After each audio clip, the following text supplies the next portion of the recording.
4月初3，华人大地震了后，代替北回线搁正难，尤其是09中地一个大雨就崩山。有学者嘛预测讲，未来7、8档搁会继续崩。交通部已经要求代替来启动相关的灾害路段的安全评估，嘛包括改线的可能哦。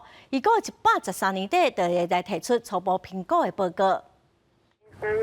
土石完全砍掉天一路，还未清完过一条路就代替中地甲河人之间抢通机场一直延，目前如果要到8月初3才会当抢通东正线。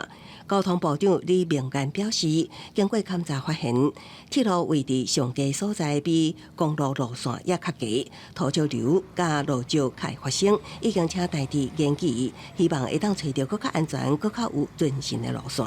也许是原线去做加刀的方式，或者是相关的改线，那这个部分会做一个长远的一个评估，那让台铁在出发这一段更具有韧性。台铁正式已经启动相关灾害路段安全评估作业，其中就包括改线的可行性，会伫今年底提出初步评估报告。地质学家分析，中地甲河人之间会当用的路廊真下，无可能往海岸线，只会当来溯，一定爱乌山出道。这需要先进行地质调查甲风险评估，都爱用真长的时间。要打隧道这种工程就是，所以这么大一个工程在这边要改线的话啊，那开始他必须要做地质调查，才知道说哪边危险哪边不安全重要。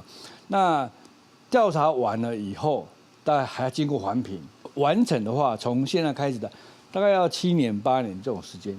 风台升等，除了北回线、河人甲中地中段。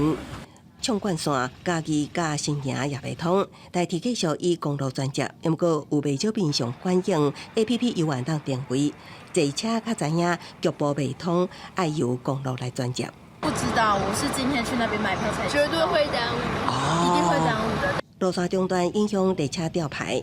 台铁表示，列车变做会因为减少甲临时调派需求移动，车长会协助引导旅客安排座位，造成旅客无方便，感觉真实嘞。记者综合报道。